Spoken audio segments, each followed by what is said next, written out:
Sebelum pertandingan di laga pertama Piala AFF 2022 lawan Kamboja, pelatih timnas Indonesia Shin Tae-yong pernah menilai bahwa Indonesia tidak akan mudah mendapatkan kemenangan lawan Kamboja. Dan ternyata penilaiannya terbukti jitu alias benar-benar tepat. Indonesia hanya mampu menang 2-1 lawan Kamboja walau main di kandang sendiri di Stadion Utama Gelora Bung Karno Jumat sore tanggal 23 Desember tahun 2022. Menurut pelatih asal Korea Selatan tersebut, di samping performa Kamboja yang sedang baik di home lawan Filipina dapat kemenangan, namun juga pemain timnas Indonesia beberapa bulan tidak pernah bisa bertanding secara resmi akibat kompetisi yang sempat berhenti dampak tragedi Kanjuruhan.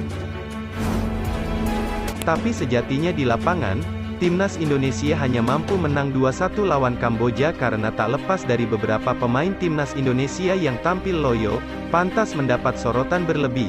Tidak seperti biasanya, penampilan para pemain ini dinilai jauh di bawah standar mereka sebagai pemain timnas Indonesia. Lantas siapa saja mereka? Namun sebelum berlanjut, bagi yang belum, mohon jangan lupa subscribe channel ini dulu ya, biar kita semua tetap semangat selalu. Jika sudah subscribe, mari kita lanjut. Terima kasih.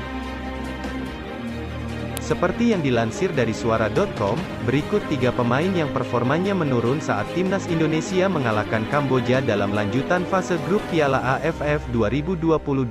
1. Mark Klok. Hilangnya Rahmat Irianto membuat pergerakan Mark Klok kelimpungan. Meski sudah dibantu Ricky Kambuaya, namun pressure yang biasa muncul hilang, alur bola ke depan dan ke belakang tak beraturan.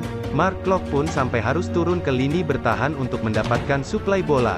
2. Asnawi Mangkualam. Tusukan Asnawi Mangkualam seperti biasanya tak terlihat.